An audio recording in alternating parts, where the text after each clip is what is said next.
ይሄ ዓመት እግዚአብሔርን ምን እንልበት ነው? ምን ፈራበት ዓመት ነው። ስለዚህ ለምንድን ነው ምንፈራው? በምን ምክንያት ነው ምንፈራው? ምንፈራው ምን ስለሆነ ነው? ምን ስላለው ነው? የት ነው የሚኖረው የሚለውን ነገር እያነሳን እየተነጋገርን ነው። በጣም ደግሞ ተገቢው ነው አይደለ? መፈራት የሚገባው ነው አይደል? እስቲ ስንቶች የሚገባው ነው ትላላችሁ? ባለፈው ሳምንት በተለይ ነበር። በጣም የሚገባው ነው።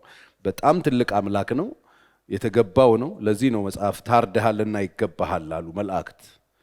24ቱ ሽማግሌዎች አክሊላቸውን ጥለው የሚሰግዱለት ነው እሱ።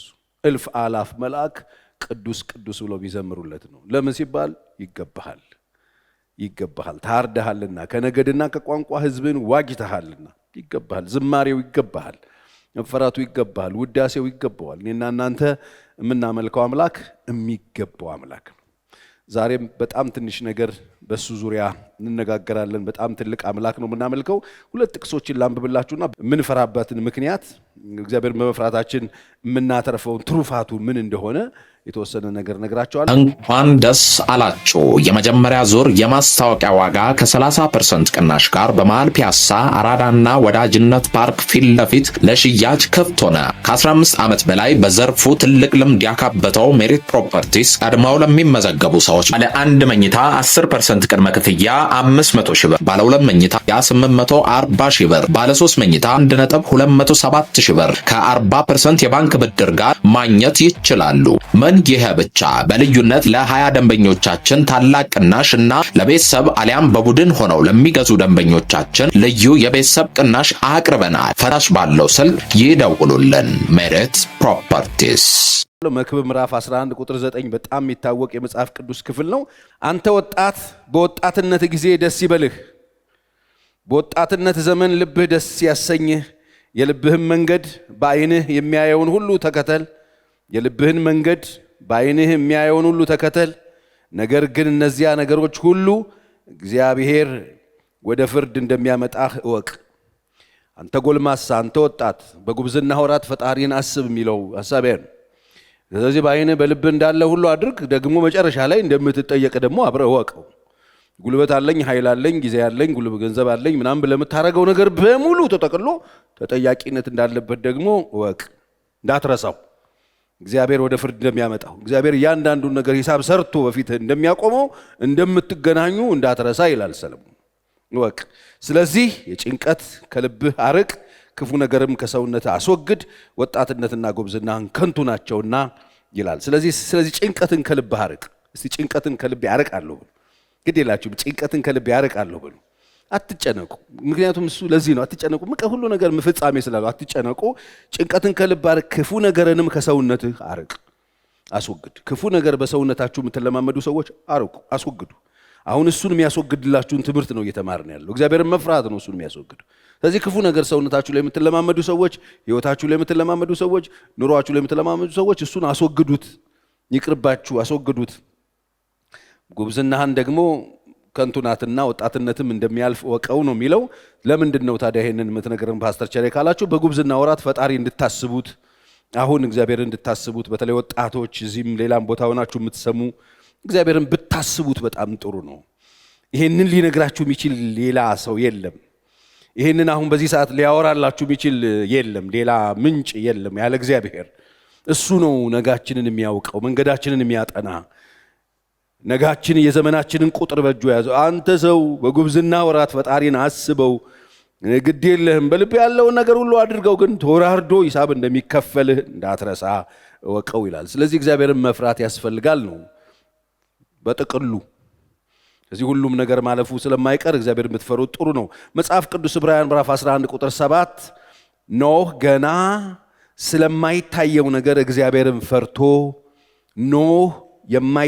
ስለማይታይ ነገር እግዚአብሔርን ፈርቶ ቤተሰቦቹን ለማዳን መርከብን በእምነት ሰራ። አሁን ኖህ መርከብ የሰራው ስለሚታይ ጉዳይ አይደለም። ዝናብ አያውቅም ኖህ። ዝናብ ሲዘንብ አይቶ አያውቅም ኖህ። ስለማይታየው ነገር ቤተሰቦቹን ለማዳን መርከብ በእምነት ሰራ። በእምነቱ ዓለምን ኮነነ፣ በእምነትም የሚገኘውን ጽድቅ ወራሽ ሆነ። ኖህ መርከብ ሲሰራ መርከብ የሰራው በሚያውቀው ጉዳይ አይደለም። ነገ የሚመጣ ጥፋት አለ፣ ትውልድን ሁሉ የሚያጠፋ የጥፋት ውሃ ይመጣል። ስጋ የለበሰ ሁሉ በፊቴ ይጠፋል ብሎ እግዚአብሔር ነግሮታል። አይቶ አያውቅም፣ አላየም። አመነ ግን እግዚአብሔርን የሚለን ኖህ እግዚአብሔርን ፈርቶ የቤት ሰዎቹን ለማዳን መርከብ በእምነት ሰራ ይላል። እዚህ ቁጭ ያላችሁ ሰዎች መርከብ እየሰራችሁ ነው። ማምለጫችሁን እየሰራችሁ፣ መዳኛችሁን እየሰራችሁ። በእምነት ነው የሰራው። ለምን ሲባል እግዚአብሔርን ፈርቶ። ለምን? ስለማይታየው ነገር እግዚአብሔር የነገረውን አምኖ። ይጠፋል ምድር ሲባል እሺ ብሎ አምኖ። እንዴት ይጠፋል ብሎ መፈላሰፍ ይችላል እኮ። እሺ ብሎ እንኳን የጀመረውን ነገር ማቆም የሚችልበት የዘመን ቁጥር አለ። 120 ዓመት ነው መርከብ የሰራው። 70ኛው ዓመት ላይ ለምን አላቆመም? 70 ዓመት ሙሉ ለፋው። ይሄ እግዚአብሔር የተናገረው ነገር የት አለ? መቼ ተፈጸመ ማለት ይችል ነበር። መፎረሽ ይችል ነበር። 100 ዓመት ላይ መፎረሽ ይችል ነበር። 111 ላይ መፎረሽ ይችል ነበር። 120 ዓመት ነው የፈጀው እግዚአብሔር ያለው ነገር ለመሆኑ። የሚያፌዙበት ሰዎች ነበሩ፣ የሚቀልዱበት ሰዎች ነበሩ። ኖህ እግዚአብሔርን በመፍራቱ እግዚአብሔር የተናገረውን በማመኑና በሚሰራው ስራ የሚቀልዱ ሰዎች ነበሩ። ወገኖች የእግዚአብሔርን መፍራት ስንል የሚያሾፍ አለ። አሁንም አለ። የሚያሾፍ አለ፣ የሚቀልድ አለ። ይሄ ነው ግድ የለህም፣ በጉብዝና አውራት፣ በልብ ያለውን በአይን ያለውን አድርገው፣ ነገ ትጠየቃለህ ስንለው አቀልድ የሚል አለ። ኖህ ይሄ ነው የሰራው። የሚቀልዱበት ነበሩ፣ የሚያሾፉበት ነበሩ። ግን እግዚአብሔርን ፈርቶ ለምን ሰራ ነው? እግዚአብሔርን ፈርቶ። ዋዘኞቹ የሚቀልዱበትንስ እንደ ቁብ ነገር አልቆጠረውም። እሱ እግዚአብሔርን ፈርቶ፣ ፈጣሪውን ሰምቶ፣ የሰማውን እግዚአብሔር አምኖት ፈርቶት፣ እሱም ፈርቶት የቤት ሰዎቹን ለማዳን የሚሰሙትን ለማዳን በእምነት ነው መርከብ የሰራው ይለናል። ኖህ መርከብ የሰራው ለምንድን ነው? እግዚአብሔርን በሉልኝ እስቲ ፈርቶ። እስቲ እግዚአብሔርን ፈርቶ በሉ። እግዚአብሔርን ፈርቶ እኔ አይደለሁም፣ እግዚአብሔርን ፈርቶ። አይገርማችሁ? ያ ምድርን የሚያጠፋው ውሃ ሲመጣ እግዚአብሔርን የፈራው ሰውዬ ነው ቤትና ቤተሰቡን ያዳነው። ስለዚህ የጥበብ ሁሉ መጀመሪያ እግዚአብሔርን መፍራት ነው። እግዚአብሔር ማስተዋል ይስጠን። ኑሯችንን ከንቱ ከሚያደርግ አካሄድ፣ ኑሯችንን ከንቱ ከሚያደርግ በሽታ ከሆነ አኗኗር መድኃኒቱ እግዚአብሔርን መፍራት። ኑሮን ከንቱ የሚያደርግባችሁ፣ ህይወታችሁን ከንቱ የሚያደርግባችሁ፣ ኑሯችሁን ከንቱ ከሚያደርግባችሁ አካሄድ፣ የኑሮ የህይወት ልምምድ፣ በህይወታችሁ ውስጥ ካለ በሽታ የምትድኑበት፣ ህይወታችሁ ነጋችሁ ስጋትና ሰቀቀን ፍርሃትና ጭንቀት ካደረገባችሁ ነገር ልትድኑ የምትችሉበት መፍትሄው፣ ብቸኛ መፍትሄ፣ መድኃኒቱ እግዚአብሔርን መፍራት።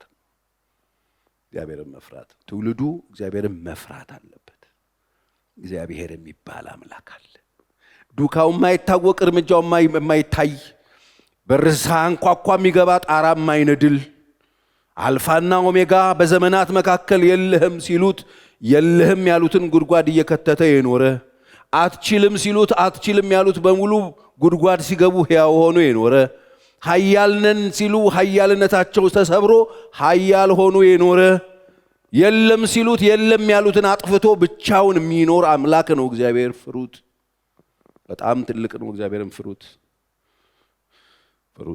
ብዙ ሀብት ቢኖረን፣ ብዙ ትልልቅ ደረጃ ብንደርስ፣ ስልጣን ቢኖረን፣ የፈለግነውን አግኝተን ይዘን በእጃችን ታዋቂ ብንሆን፣ ሰዎች ሁሉ ፊት በጣም ትልቅ ስፍራ የተሰጠን ሰዎች ብንሆን፣ እግዚአብሔርን እስካልፈራን ድረስ ትርጉም የለው። ምንም አይነት ሰዎች ብትሆኑ፣ የተማራችሁ ብትሆኑ፣ የሰለጠናችሁ ብትሆኑ፣ ያገኛችሁ ብትሆኑ፣ አንደኛ የምትባሉ ሰዎች ብትሆኑ፣ ትልቅ የምትባሉ ሰዎች ብትሆኑ፣ እግዚአብሔርን ያልፈራችሁት ከሆነ፣ ህይወታችሁ ውስጥ ፈራ እግዚአብሔር ከሌለ የእናንተ ህይወት ትርጉም የለውም። ከንቱ ነው። ለህይወታችሁ ቁጭት የሌለበት፣ ነግሬያችኋለሁ ባለፈው፣ ቁጭት የሌለበት ፍጻሜና መጨረሻ፣ ቁጭት የሌለበት የአይን መከደን፣ ቁጭት የሌለበት አንድ ቀን በፊቱ መቆም የምትፈልጉ ከሆነ መፍትሄው እግዚአብሔርን መፍራት ነው። የትም እንሆን፣ የትም ሀገር እንሂድ፣ ሰልጥነን የትም ሀገር ላይ እንኑር፣ ምንም አይነት የሀብት ማማ ላይ እንቀመጥ፣ ምንም አይነት የእውቀት ማማ ላይ እንቀመጥ፣ ምንም አይነት ስልጣኔ የሚባል ነገር ላይ ባለቤት እንሁን፣ የምንም አይነት ቴክኖሎጂ ተጠቃሚ እንሁን፣ ምንም አይነት ዓለም ላይ አለ የምትለውን ለምን ጨረቃ ላይ አትወጣም? የሚሻልህ እግዚአብሔርን መፍራት ነው። እግዚአብሔርን በመፍራት የማትኖሩ ከሆነ ህይወታችሁ ከንቱ ነው፣ ባዶ ነው። ባዶ ነው። ስለዚህ ኑሮህን፣ ህይወትህን ከንቱነት፣ የህይወትህን የኑሮህን ከንቱነት፣ የኑሮህን እንቅስቃሴ ከንቱነት፣ ችግርህን ነፃ ሊያወጣ የሚችለው አንድና አንድ ነው። እሱ እግዚአብሔርን መፍራት። እግዚአብሔርን መፍራት ከንቱ ከሆነ ህይወት ያወጣል። እግዚአብሔርን መፍራት ትርጉም ከሌለው ህይወት ያወጣል። ትርጉም ከሌለው የኑሮ ሁኔታ ውስጥ ያወጣል። እግዚአብሔርን መፍራት ከተለያዩ ካለንባቸው አረንቋዎች ውስጥ ያወጣል። እግዚአብሔርን መፍራት ካለንበት ስጋት ያወጣል። እግዚአብሔርን መፍራት በህይወታችን ውስጥ ካለ ከየትኛውም ካለንበት ሁኔታ ውስጥ ሊያወጣን የሚችል ያወጣል። ከሚመጣም ነገር ያወጣናል። ካለም ያወጣናል፣ ከሚመጣም ያወጣናል። ምን በሉልኝ? እግዚአብሔርን መፍራት። እግዚአብሔርን መፍራት። ህይወታችሁ ትርጉም ያጣ ጌታን እያመለካችሁ ጌታን እየኖራችሁት ስሙን እየጠራችሁ እየዘመራችሁ ህይወታችሁ ምሬት የሆነ ሰላም አልባ የሆናችሁ ደስታ የራቃችሁ ሰዎች፣ ጌታን እያመለካችሁ ጭንቀት ውስጥ ያላችሁ ሰዎች ህይወታችሁን ሊያጣፍጠው የሚችል ለህይወታችሁ መዓዛ ሊሰጠው የሚችለው ደስታ ሊሰጣችሁ የሚችለው እግዚአብሔርን መፍራት። እሱን ስትፈሩት እግዚአብሔር ህይወታችሁን ጣፋጭ ያደርገዋል። ጣፋጭ ያደርገዋል። ከፍርሃት፣ ከሰቀቀን፣ ከድንጋጤ፣ ከጭንቀት የሚያወጣው እግዚአብሔርን መፍራት ነው። ከፍርሃት የሚያወጣ ገንዘብ የለም ዓለም ላይ። ከፍርሃት የሚያወጣ ስልጣን የለም ዓለም ላይ። ከፍርሃት የሚያወጣ እውቀት የለም ዓለም ላይ። ከፍርሃት የሚያወጣ ነፃ የሚያወጣን እግዚአብሔርን መፍራት ብቻ ነው። እግዚአብሔርን መድፈር፣ እግዚአብሔርን እንደሌለ መቁጠር፣ በእግዚአብሔር ላይ አዋቂ መሆን የሚያመጣው ፍርሃት ነው፣ የሚያመጣው ሞት ነው፣ የሚያመጣው ስጋት ነው። ሂዱና አዳምና ሔዋንን ጠይቋቸው። በሰላም ይኖሩት የነበሩት ኑሮ ያጡት ከእግዚአብሔር ጋር ኑሯቸው ሲበላሽ የለህም ብለው እውቀትን እግዚአብሔር የሚያቅላቸውን እግዚአብሔር አናቅም ብለው ለራሳቸው አዋቂ ነው። ያ ፍሬ እኮ አዋቂ ነው የሚያደርግ፣ በእግዚአብሔር ላይ ነው አዋቂ የሚያደርግ። ምን መስሎ ነው ስትበላው መርዝ ፖይዝን የሆነ እኮ ነገር አለ። ማርች እኮ አይደለም የበሉት ነው፣ የእውቀት ዛፍ ነው የበሉት። እግዚአብሔርን አታቀልንም ራሳችን እናቃለን ያሉት። እሱ የእውቀት ዛፍ ምን አረጋቸው? ፈሪ አረጋቸው። እርስ በርሳቸው ተካሳሽ አረጋቸው። አንዱ አንዱን ብሌም የሚያደርግ የሚካሰስ በእግዚአብሔር ፊት ክስን ይዞ የሚቀርብ ባል አደረገው። ክስን ደግሞ የምትሸሽ እንደገና ደግሞ ሰበብ የምታበዛ ሚስት አደረጋት። ህይወታቸው በራቁትነት ተመታ። ህይወታቸው በስጋት ተመታ። በማይሸፍን እርቃንን በማይሸፍን ቅጠል ውስጥ ገቡ። ዛሬም ስጋት ህይወት ጀመሩ። የሚቀደድ ነገር ውስጥ ገቡ። ምንድነው ይሄ ሁሉ ብትለኝ ከእግዚአብሔር ጋር ችግር ሲፈጠር። ከስጋት ህይወት መውጣት ከፈለጋችሁ እግዚአብሔርን ፍሩት። ህይወታችሁ ጣፋጭ እንዲሆን ከፈለጋችሁ እግዚአብሔርን ፍሩት። ፍሩት። በህይወታችሁ የምትሰበስቧቸው እውቀቶች፣ የምትሰበስቧቸው ነገሮች በሙሉ ፍራ እግዚአብሔር ከሌላቸው ይዘውት የሚመጡት ጣጣ ብዙ። ግድ የላችሁም፣ እመኑኝ። እኔ ይዘውት የሚመጡት ፍርሃት፣ ይዘውት የሚመጡት ጭንቀት፣ ይዘውት የሚመጡት በጣም ብዙ መዘዝ አለ። ዛሬ መሰብሰባችንን ብቻ ማሰብ የለብንም። በደንብ ስሙ። እዚህም እዛም ሆናችሁ የምትሰሙ ሰዎች ዛሬ የምንለቃቅመው ነገር ይዞት የሚመጣው ጣጣን በኋላ መውጫ የለንም። ፍርሃት። ለዚህ ነው ምሳሌ ምዕራፍ 15 ቁጥር 6 ላይ በጻድቅ ሰው ቤት ብዙ ኃይል አለ፣ ብዙ ኃይል አለ፣ ኃጢአን ሰው መዝገብ ግን ሁከት ነው ይላል። መዝገብን የሚለው መጽሐፍ ቅዱስ ሀብትን ነው። ስለ ሀብት ነው የሚያወራው። በኃጢአን ሰው መዝገብ ግን ሁከት ነው። ይዞት የሚመጣው መቆሚያ የለውም። ይሄ አየሩ እሳት ነው የሚሆንባችሁ። ዕቃው እሳት ነው የሚሆንባችሁ። ያድነናል ያላችሁት ነገር በሙሉ መከራና ስቃይ ነው የሚሆንባችሁ። ያ መዝገብ ግን ሁከት ነው ይላል። ሁከት ምንድን ነው? ረብሻ ነው። የብዙ ሰዎች ህይወት ዛሬ ተረብሿል። እንግዲያውስ የተረበሸው በምንድን ነው ካላችሁኝ፣ ችግር አለ። መዝገቡ የተሰበሰበበት መንገድ ልክ አይደለም። ለራሳቸው ሁከት፣ ለልጆቻቸው ሁከት፣ ለትውልድ ሁከት፣ ለቤተሰብ ሁከት። የብዙ ሰዎች ቤት ሁከት ተሞልቷል። ወገኖቼ ወደ ህይወታችሁ፣ ወደ ኑሯችሁ፣ ወደ ቤተሰባችሁ የምታስጠጉትን ነገር የምትሰበስቡትን መዝገብ በደንብ ተጠንቀቁ፣ ሁከት እንዳይሆን። ዛሬ ለልጆቻቸው በጣም ብዙ ሁከት የሰበሰቡ ሰዎች አሉ። እነሱ ከሞቱ በኋላ ልጆቻቸው ሊገዳደሉ ይፈላልጋሉ። አንዱ አንዱን ፖይዝን ሊያረግ ይሯሯጣል። ምንድነው ሲባል መዝገቡ እግዚአብሔርን መፍራት የሌለበት መዝገብ ሲሆን እንደሱ ነው የሚሆነው። እግዚአብሔር ማስተዋል ይስጠን። በኃጢአት የሚገኝ ነገር፣ በግፍ የሚገኝ ነገር፣ በተንኮል የሚገኝ ነገር፣ እግዚአብሔርን መፍራት በሌለበት መንገድ የሚገኝ ነገር በሙሉ ይዞት የሚመጣው ሰላም አይደለም፣ ረብሻ ነው። ረፍት አይደለም፣ ስጋት ነው። ደስታ አይደለም፣ ጭንቀት ነው። ስለዚህ ቆም ብሎ ማሰብ ጥሩ። ነግቶ ስትሮጡ ምን ይዛችሁ ወደ ቤት ልትገቡ? መሽቶ ወደ ቤት ስትሄዱ ምን ይዛችሁ ነው የምትሄዱት? ነግሬያቸዋለሁ። በልብህ በአእምሮ በአይን እንዳየ አድርገው፣ ግን ትቆማታል። ይወራረዳል። ይሄ የሰው ሁለንተና ነው ይላል። እግዚአብሔርን ፍራ፣ በመንገዶቹ ሂድ። በቃ የተሰራ በጎም ይሁን መልካም ስራ ተከትሎ ነው የሚመጣው። አይገርማችሁ? አብሮ ነው መጥቶ ይቆማል ስራው። ስለዚህ ግድ የላችሁ። በኃጢአት ከሚገኝ ሀብት መዝገብ ነው መዝገብ ስብሰባ። ምክንያቱም ትውልዱ በጣም ነው እየሮጠ ያለው። በጣም ነው። በምንም የትም ፍጩ ነው ዱቄቱን አምጩ። የትም ይፈጭ፣ በምንም መንገድ ይምጣ። ደም አለበት እኮ ተወሱ። አረ ሰው ይፈናቀልበታል፣ እሱን ቶ ሰው ይሞትበታል፣ ቶ አረ ይሄ እግዚአብሔር አይወደውም፣ ቶ በየትኛውም መንገድ ይምጣ፣ ብቻ መሰብሰብ ነው መዝገብ። ሁከት ነው፣ ሁከት ነው። መጽሐፍ ቅዱስ እንደሱ ነው የሚያስተምረን፣ እሱን ነው የሚነግረን። ይዞት የሚመጣው በረከት አይደለም። በስጋ ልንወፍር እንችላለን፣ ነፍሳችንን ግን ያከሳዋል። የነፍስ ክሳት ነው ይዞ ይመጣው። ፈርሃ እግዚአብሔር የሌለበት ለቀማ የነፍስ ክሳትና ጭንቀት ነው ይዞ ይመጣው። ግድ የላችሁ፣ እግዚአብሔርን ፍሩት። ሕይወታችሁ ጣፋጭ እንዲሆን እግዚአብሔር መጣ ብላችሁ እንዳትሳቀቁ። መጣ መጣ እግዚአብሔር አሉ እኮ። እግዚአብሔር እንዴት መጣ መጣ ይባላል? እንደ ደግ አባት ሮጠ ሄደ የምትጠመጠምበት ጌታ መጣ መጣ ብለው ሽሽት። እንዴት ነው እግዚአብሔር መጣ መጣ ብዬ የምሮጠው?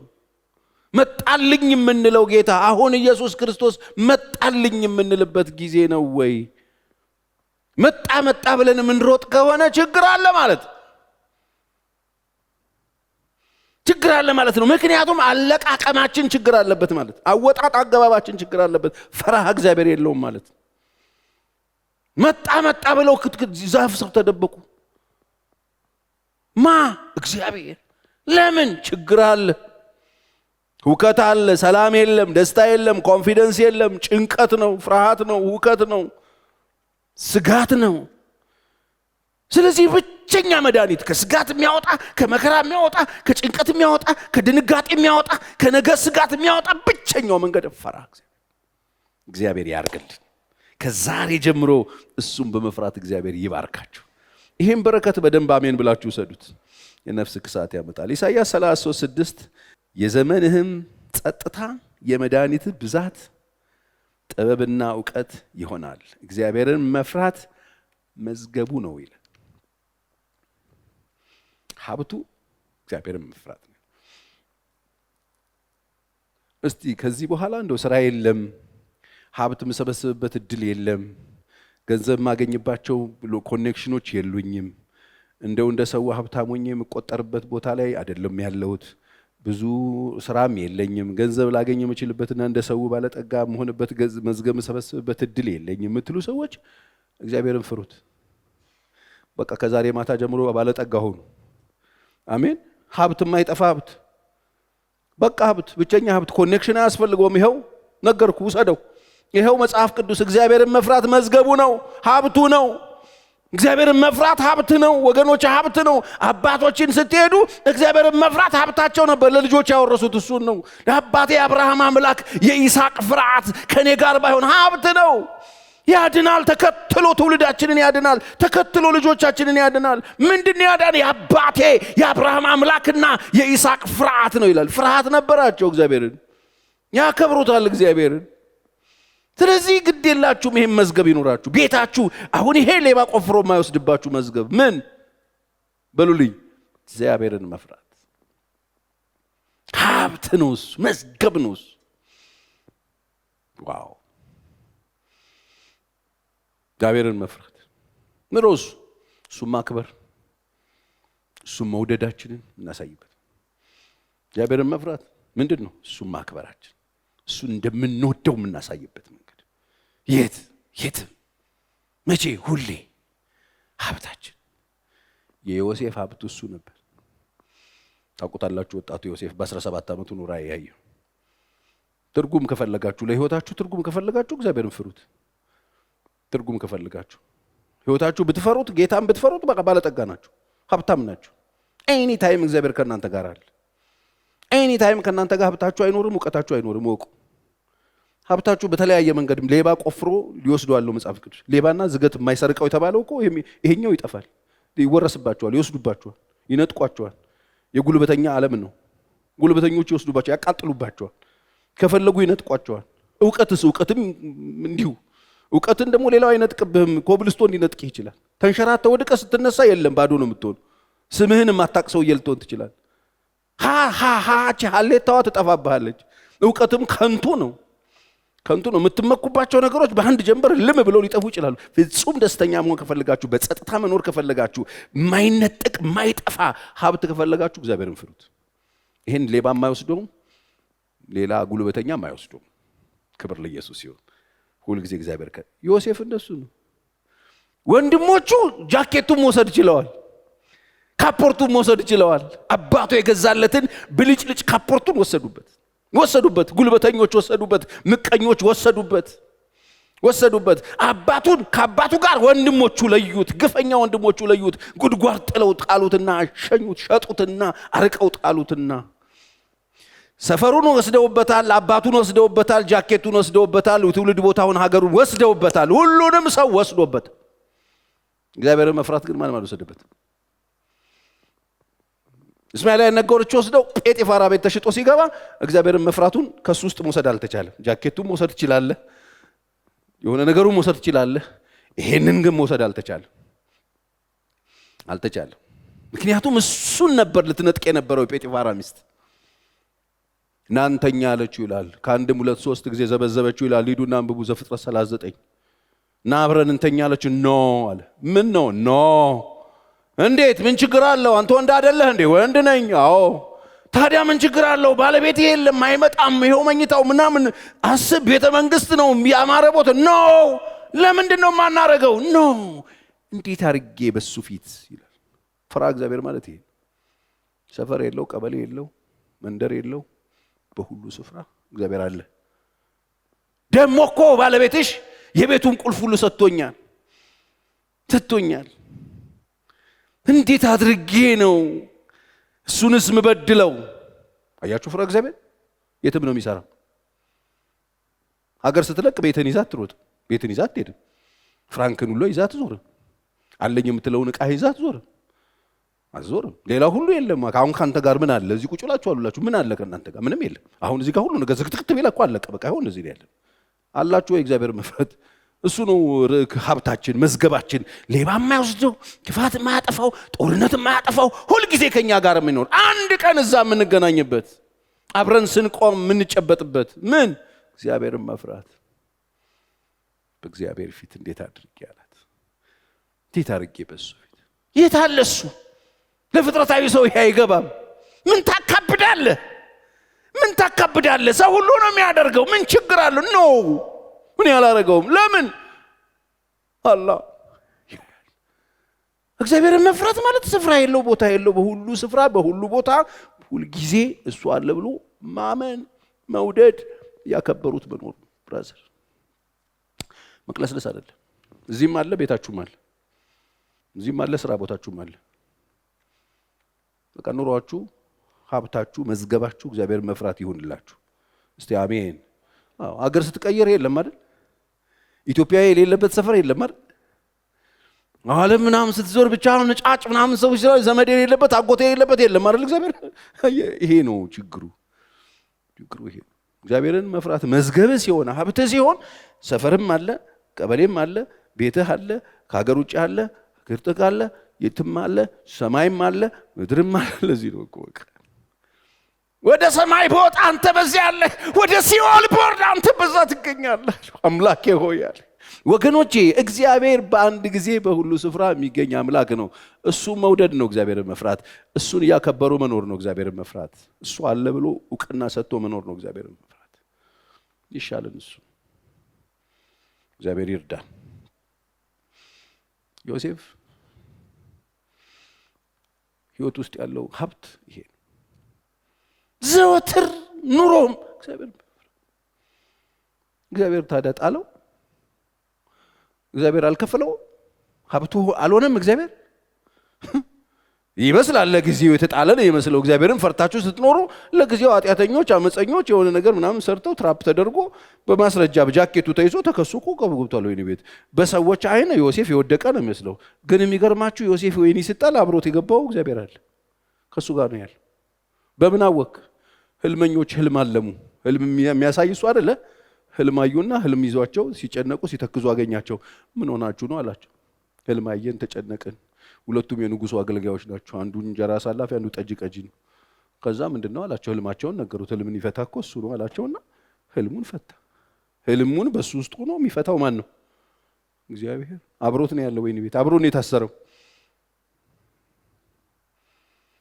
ያለ እግዚአብሔር ቪላ ቤታችሁ እስከምትኖሩ ከሱ ጋራ ወይኒ ቤት መኖር አሪፍ ነው። ያለ እግዚአብሔር በጣም ትልቅ ኑሮ የሚመስል ኑሮ ውስጥ ከምትኖሩ ከእግዚአብሔር ጋር ታች መኖር ይበልጣል።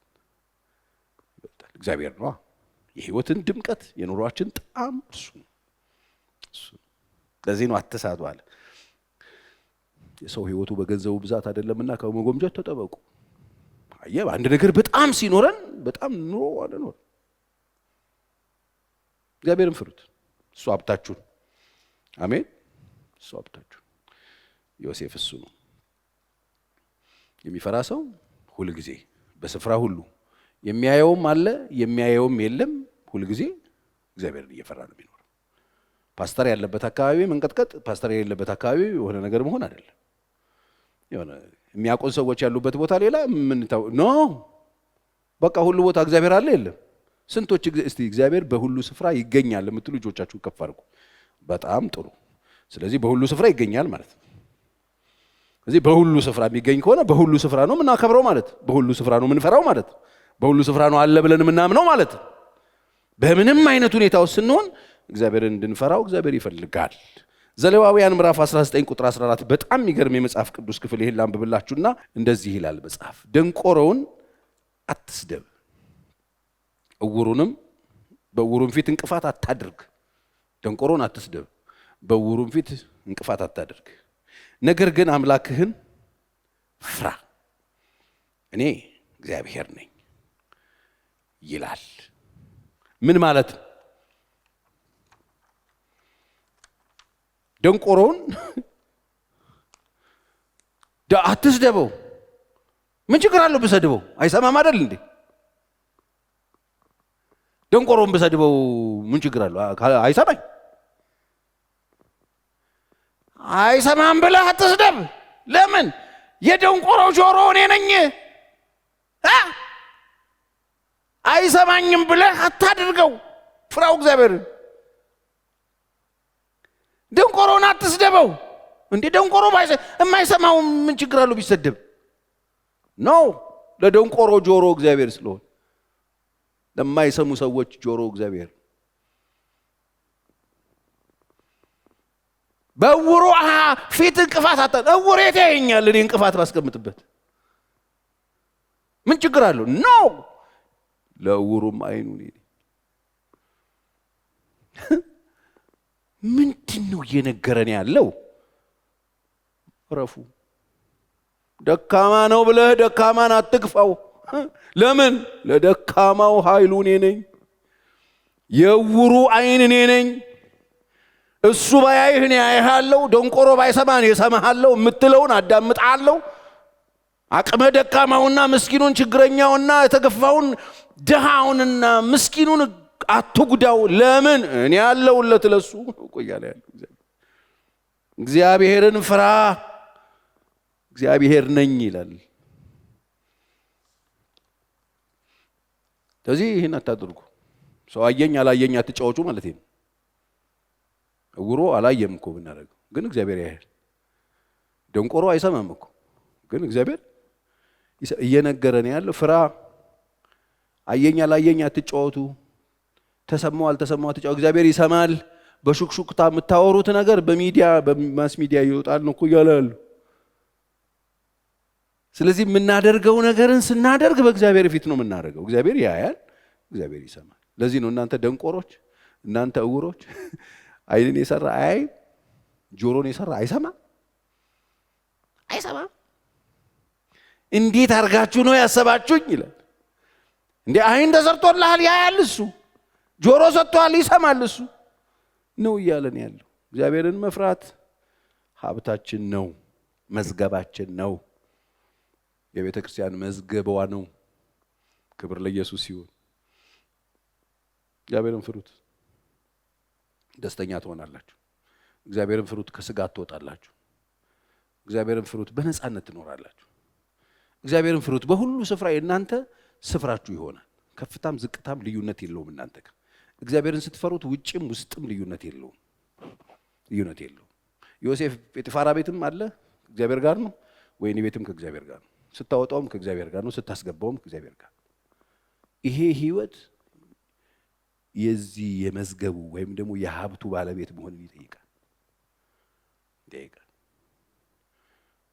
ሀብታቸው እሱ ስለነበር እነ ጴጥሮስ ያዕቆብ ተይዞ ተገድሎ ተደብድቦ ከመቅደስ ጫፍ ጥለውት ፍቅጥቅጥ አድርገው ሲገሉት ህዝቡ ደስ እንዳለው ሰማ አየና ሄሮድስ አራራራ እንደዚህ ህዝቤንማ እያስደሰትኩኝ ፖለቲካዬን መስራ ከሆነ ሌላ አንድ ልጨምርላችሁ ቆይ እነሱ ጓደኛ ብሎ ጴጥሮስን ያዘውና አሰረውና ወይኔ ቤት አደረገውና ነገ ገልላቸውና ደግሞ ህዝቤን አስደስተዋለሁ ብሎ ፕላን አደረገ።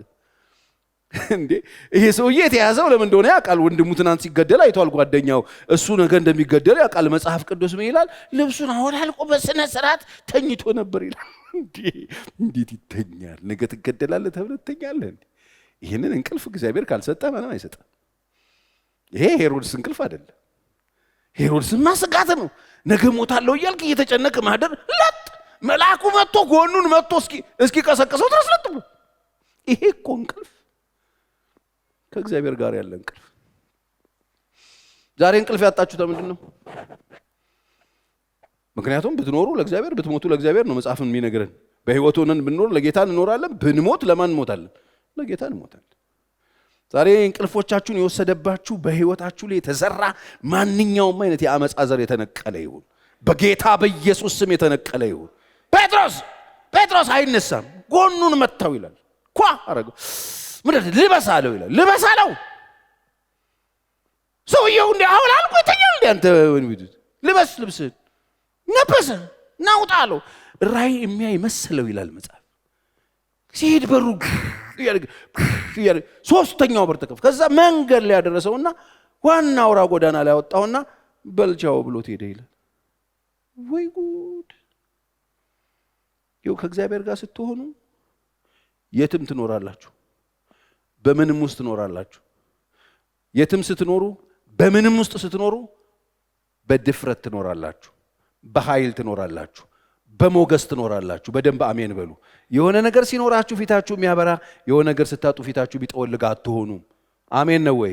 ከፍታም ዝቅታም እናንተ ጋር እኩል ይሆናል። የሰማኝ አሜን ይበል። በቃ እግዚአብሔር ቤት እንደዚህ ከክርስቶስ ጋር መኖር ማለት ይሄ ነው። እግዚአብሔርን እየፈሩ ከጌታ ጋር መኖር ማለት ይሄ ነው። ከፍታም ዝቅታም ልዩነት የላቸው፣ ማግኘትም ማጣትም ልዩነት የላቸው። እንዴት ፓስተር ቸር ምን ለማለት ፈልገን? ሁለቱም ልዩነት የላቸው። ሁለቱም ስንኖር ከእግዚአብሔር ጋር ነው ያለነው። ከማን ጋር እንዳለን እናውቃለን። እኛ ያየነውን ጌታ ያያል። ከጌታ ጋር እሱ ፍርሃተ እግዚአብሔር ኖሯችሁ ከእርሱ ጋር የምትኖሩ ከሆነ እመኑኝ የምታዩትን ሁሉ እሱ ያየዋል። የምትሰሙትን ሁሉ አብሯችሁ ሆኖ ይሰማዋል። እስቲ አሜን በሉ። ይሄ አሜን አያስብላችሁ? ከእግዚአብሔር ጋር ደስ አይላችሁ? እኔ የሚሰማኝ ምስክር ምንም ምስክር አያስፈልጋችሁ። የምታልፉበትን የህይወት ውጣ ውረድ እያንዳንዷን ነገር አብሯችሁ ሆኖ እናንተ እንደምታዩት ያየዋል፣ እናንተ እንደምትሰሙት ይሰማዋል፣ እናንተ እንደሚሰማችሁ ይሰማዋል። ይሄ ሲገባችሁ በኮንፊደንስ ትኖራላችሁ። እግዚአብሔር የማያውቀው ኑሮ ከሌለኝ እግዚአብሔር የማያውቀው ሞት የለኝ። ያውቀዋል። ስለዚህ ኑሯችሁን በሱ ፊት አድርጉት። ሰማ እንዴ ከሌ ሰማ እንዳይሰማ የለም እንደሱ አይደለም። ሰማ አልሰማ እንጫወት። ይሄ ቡዳ መንፈስ ነው። መጫወቻ ሲያደርግ ነው። ክርስቲያን ነኝ ብለህ ዝም ብለህ የውሸት እንድትኖር የሚያደርግ ነው። እንዴ እግዚአብሔር ይሰማል እኮ። ቅድም ነግሬያቸዋለሁ። ዕውሮ ደንቆሮውን ደንቆሮ አትበለው። በዕውሩ ፊት መሰናከል አታኑ። ለምን? እግዚአብሔርን ፍራ። ለምን ለማለት ፈልገ ነው? እኔ ነኝ የምሰማለት። ስለዚህ ይሰማል ማለት ነው። አይነ ስውር ነው አያየኝም አይባልም። አለ አይን ያለው አለ፣ አይኑን ለደቂቃ የማይከድን አለ። አልሰማም እንትን አሩቅ ነው ያለው። ኖ ጆሮቹ ክፍት ናቸው ብራዘር። ጮክ ብለን አይደለም በሹክሹክታ ያወራነውን ሁሉ የሚሰማ አምላክ ነው። ይልቅ ከወደቅንበት እንነሳና ንስሐ እንግባና እባክህ እግዚአብሔር ሆይ አይኔን ክፈትልኝ ብለን ከሱ ጋር ተጣብቀን ፍርሃ እግዚአብሔርን መዝገባችን አድርገን የቤታችን የኑሮአችን ቅርስ አድርገን እሱን ይዘን ብንኖር ነው የሚሻለን። እግዚአብሔርን መፍራት ሀብታችን፣ እግዚአብሔርን መፍራት ደስታችን፣ እግዚአብሔርን መፍራት ነፃነታችን ይሁንልን። እስቲ በደንብ አሜን። እግዚአብሔርን ስትፈሩት ይሄ ነው ህይወታችሁ። እግዚአብሔርን ፍሩት። እንዴት ነው የምንፈራው? ቸሪ እዚህ ነው የምንፈራው አይደለም። እዚህ እየሰለጠንክ ነው። አሁን ከዚች ደጅ ስትወጣ አለ እግዚአብሔር። አሜን ሞቀዋል አለ። እኛ ህይወት ድሮ ሲበራ ወደ ህይወቴ ይሄ ብርሃን ሲመጣ ከማን ጋር? ከእግዚአብሔር ጋር አለ። በቃ እስቲ ከጌታ ጋር ወክ እናርግ ነው። ትራንስፖርት ሳይኖረን ሲቀር ወክ እናረጋለን። ወክ ስናረግ ከጌታ ጋር ወክ ነው የምናረገው። አብረን ከሱ ጋር ወክ ነው የምናረገው ብለን ነው የምንወስዱ። እኔ ታክሲ የለኝ ብቸኛ ችግረኛ ችጋርኛ ምናምን አንልም። ማን አለ? እግዚአብሔር አለ። ከጌታ ጋር ወክ አርግ፣ ወክ አርግ። እኔ ኑሮ ሰዓት መከራ ሰዓት እኮ ወክ አርግ ከሱ ጋር ሰዓት ውስጥ ወክ ሲያደርግ አላገኛችሁትም? ዳንኤል መጽሐፍ ላይ ሲጥራቅ ሚሳቅ አብድናጎን እምቢ ብለው ከእርሱ ጋር እንቆማለን ብለው ኖ ኖ ኖ ኖ ኖ ይሄ ለእግዚአብሔር የሚገባ ነው፣ ለዚህ ወርቅ ምስል አይገባም ሲሉ ያዛቸውና እሳት ውስጥ ከተታቸው ይላል። ከዛ የታሰሩበት ተበላና እሳት ውስጥ ወክ ያረጉ ነበር ይላል መጽሐፍ። ከእሳቱ ጋር አብረው ከእሳት ውስጥ ወክ ያረጋሉ ይላል። አብሮ ማን ነው አለ አንዱ አየና፣ እንዴ እኛ 3 ሰዎች እኮ ነው አስረን የከተትነው፣ አንዱ የአማልክት ልጅ ይመስላል አለ። ደግሞ 3 አይደሉም 4 ናቸው አለ። ታዲያ ማን ነው እሱ? እሱ ነው የፈራኸው ያከበርከው ህይወትህን ለመክፈል የተዘጋጀህለት እሳት ውስጥ ጥሎ አይሄድም፣ አብሮህ ነው የሚገባው። እስቲ አሜን። አንበሳ ጉድጓድ ዳንኤልን ጥለው ሲሄዱ ጥሎት አልሄደም፣ አብሮት ነው ያደረው። አብሮት ነው። ለምን አልበላውም ዳንኤልን? ፈጣሪው አብሮት ነበር። የአንበሳው ባለቤት አለ እዛ። እንግዲያውስ አንበሳው ታሞ አይደለም፣ በማግስቱ የተከተቱለትን በልቷቸዋል። ዳንኤልን ለምን አልበላውም? ዳንኤል የገባው መጽሐፍ እንደሱ ነው የሚለው። ዳንኤል በጣም የጸሎት ሰው፣ ዳንኤል ከክፋት የራቀ፣ ዳንኤል መልካም መንፈስ ያለው ቅን ሰው ነበር ይላል መጽሐፍ። ቅን ሰው፣ መንግስትን በትክክል የሚያገለግል ጨዋ ሰው ነበረ። ፈራህ እግዚአብሔር ነበረው። ዳንኤል በቢሮ የተመሰገነ ነበር። ንጉሱን አገልግሏል። ሲጠራው ምንድን ነው ያለው? በአምላኬ ፊት ቅንነት ተገኝቶብኛል፣ ንጉስ አንተንም አልበደልኩም አለው። አያችሁ፣ እግዚአብሔርን መፍራት በሁሉ ስፍራ ነው። ስራ ቦታው ላይ ቅን ነው ዳንኤል። ስለዚህ እዛ ውስጥ ሲከተት አብሮት የገባው እግዚአብሔር አለ። ዳንኤልና አንበሳው አብረው ነው ያሉት። ለምንድን ነው ያልተበላሉ ሲባል ባለቤቱ ገብቷላ። አንበሳውን የፈጠረው ገብቷል እኮ እዛ ውስጥ። ዳንኤልን ብቻ አይደለም የአንበሳው ማምላክ ነው ያለው። የአንበሳው ማምላክ ነው ያለው።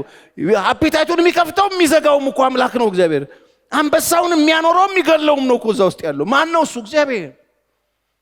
ውጭም ውስጥም ልዩነት የለውም። ፍርሃ እግዚአብሔር ወሳኝ። በየትኛውም የህይወቱ ጣውሮ ስታልፉ ድል አድራጊ እንድትሆኑ፣ በነፃነት እንድትኖሩ እግዚአብሔርን ፍሩት። የሞገስ ቅባት የሞገስ ዘይት እያላችሁ ትራስጌ ምናምን ታስቀምጡ ፓራፊን ሳይሆን ነፃ የሚያወጣችሁ እግዚአብሔርን መፍራት ነው። ማንም ሳይኖር ብቻችሁን ስትጣሉ አብሯችሁም ይጣል ከወደቃችሁበት የሚያነሳችሁ ፈራሃ እግዚአብሔር ብቻ። ጥበብ አይደለም፣ ጮሌነት አይደለም። ማንም አርቆ ይወርውራችሁ፣ አርቀው ከጣሏችሁ ቦታ ላይ አብሯችሁ ወድቆ የሚነሳው ሞገስ አልብሶ ነፃነት ሰጥቶ ክብር አጎናጽፎ የሚያቆማችሁ እሱ ብቻ። እሱ በአንድ ጊዜ በሁሉ ስፍራ የሚገኝ የዘመኑ ቁጥር ከእስከ የማይባል አልፋና ኦሜጋ የሆነ በጣም ትልቅ አምላክ ነው የምናመልከው። ታዲያ ጥሩ አልዘየድንም ወይ? የትኛው ይሻላችኋል? ትለቃቅማለህ። ዝለልና ቀለብ እያልኩ እንደ ሰርግ ቤት ከረሜላ ብሰጥህ እሱ ከምን ያድንሃል? አያድንህም። ከሀገር ውስጥ ገበያ አያድንህም። ከሚመጣ የኑሮ ውድነት አያድንህም። በተከበበው ከተማ የሚያስገርም ቸርነት የሚያደርግልህ እግዚአብሔር ብቻ ነው። እኔ ምስክር ጤፍ 270 ብር እየተሸጠ አብሮኝ የነበረው እሱ ነው። በረሃቤ ጊዜ ከጎኔ የቆመው እሱ ነው። 20 ሺህ ብር እየተሸጠም አሁንም ያለው እሱ ነው። የኑሮ መርከስ እኔን አላኖረኝም። አልኖርኩማ ኑሮ ረከሰ ብዬ እንጀራ አልበላውም። ኑሮ ረክሶ ኑሮ ከብዶኝ ነው የኖርኩት። 270 ብር ጤፍ እየተሸጠ 75 ብር የቤት ኪራይ እየተከፈለ ተቸግሬ ነው የኖርኩት። ከባድ ጊዜ ከጌታ ጋር ስለኖርን የቆም ነው። ስለዚህ ታችም ላይም ልዩነት የለውም። ዋናው ነገር ማን ነው? ዋናው ነገር ዋናውን መያዝ ነው። አሜን ነው ወይ? ዋናው ነገር ዋናውን ነገር ዋና አድርጎ መገኘት ነው። ታውቃላችሁ አይደል ይሄን? ስለዚህ ዋናው ነገር ከእግዚአብሔር ጋር ከፈርሃ ከሱ ጋር መኖር ነው። የጥበብ ሁሉ መጀመሪያ እግዚአብሔር ይባል። ዛሬ ቤታችሁ፣ ኑሯችሁ፣ ህይወታችሁ በሀብት ጢም ይበልላችሁ። እስቲ በደንብ አሜን። አሁን ስለ ሀብት ሳወራ፣ ስለ መዝገብ ሳወራ፣ ስለ ቁስ እንደማታስቡብኝ ተስፋ አረጋለሁ። የሰራዊት አምላክ እግዚአብሔር ይሄ በማይነጥፈው በማይጠፋው መዝገብ ቤታችሁን ይሙላው። በጌታ በኢየሱስ ስም አርቃችኋለሁ፣ ጸልያለሁ። በጌታ በኢየሱስ ስም አሁን እግዚአብሔር ስለ ብለሲንግ ሳወራ ይሄ ኮተታ አናወራም። ብልና ዝገት ሌባ የሚወስደውን አናወራም። አያስፈልግም አይደለም። እንደ አስፈላጊነቱ አስፈላጊ በሆነ ቦታ ላይ እንጠቀምበታለን። ነገር ግን ዘወትር ከኛ ጋር የሚኖር ሕያው የሆነ ክብር ለእግዚአብሔር ይሁን። በጨለማ ውስጥ ብርሃን ይብራ ያለ ድንቅ ጌታ ከኛ ጋር ይሆናል። ይሄ መዝገብ በጌታ በኢየሱስ ስም ቤታችሁን ይሙላው። በዚህ መዝገብ ቤታችሁ ይሞላ። ማንም የማይወስደው ሰላም እግዚአብሔር ይስጣችሁ። እግዚአብሔር ባለጠጎች ያድርጋችሁ። እግዚአብሔርን በመፍራት ውስጥ ያለው ጥበብ ባለቤት ያርጋችሁ። ዘራችሁ ይባረክ። እናንተ ለብዙዎች እግዚአብሔር ዓይን ያርጋችሁ። ለደካማው ጉልበት ያርጋችሁ። ዓይን ለሌለው ዓይን ያርጋችሁ። ለደካማው እግዚአብሔር ኃይል ያርጋችሁ። ለአንካሳው እግር ያድርጋችሁ። በሄዳችሁበት በወጣችሁበት በገባችሁበት ሁሉ አምላኬ እግዚአብሔር ከናንተ ጋር ይሁንላችሁ። ይሄ የሀብት መዝገብ ቤታችሁን፣ ጓዳችሁን፣ ኑሯችሁን፣ ትዳራችሁን ያጥለቅልቅላችሁ። ለምድሪቱ ፈውስ አድርገን፣ ለሕዝብ ለትውልድ መድኃኒት አድርገን ስለሰማህን እናመሰግንሃለን። እግዚአብሔር አምላክ ይባርካችሁ። እግዚአብሔር አምላክ ይጠብቃችሁ። እግዚአብሔር ከክፉ ሁሉ ይሰውራችሁ። ዛሬ ማታ እባርካችኋለሁ። በፈርሃ እግዚአብሔር ተባረኩ። በሁሉ ስፍራ አምላኬ ሞገስ ይስጣችሁ፣ ጸጋ ይስጣችሁ፣ የምታሸንፉበት ጥበብ ይስጣችሁ፣ ኃይሉን ይስጣችሁ፣ ዓይናችሁን ይክፈትላችሁ። በመንገዳችሁ ሁሉ ስኬታማ ሆኑ። እግዚአብሔር ይባርካችሁ። አንድ ቀን ደግሞ በክብር በመንግስቱ እንገናኝ። አሜን። እንኳን ደስ አላችሁ። የመጀመሪያ ዙር የማስታወቂያ ዋጋ ከ30% ቅናሽ ጋር በመሃል ፒያሳ አራዳና ወዳጅነት ፓርክ ፊት ለፊት ለሽያጭ ክፍት ሆነ። ከ15 ዓመት በላይ በዘርፉ ትልቅ ልምድ ያካበተው ሜሪት ፕሮፐርቲስ ቀድመው ለሚመዘገቡ ሰዎች ባለ 1 መኝታ 10% ቅድመ ክፍያ 500 ሺህ ብር፣ ባለ 2 መኝታ 840 ሺህ ብር፣ ባለ 3 መኝታ 1.207 ሺህ ብር ከ40% የባንክ ብድር ጋር ማግኘት ይችላሉ። ምን ይሄ ብቻ! በልዩነት ለ20 ደንበኞቻችን ታላቅ ቅናሽ እና ለቤተሰብ አሊያም በቡድን ሆነው ለሚገዙ ደንበኞቻችን ልዩ የቤተሰብ ቅናሽ አቅርበናል። ፈራሽ ባለው ስልክ ይደውሉልን። ሜሪት ፕሮፐርቲስ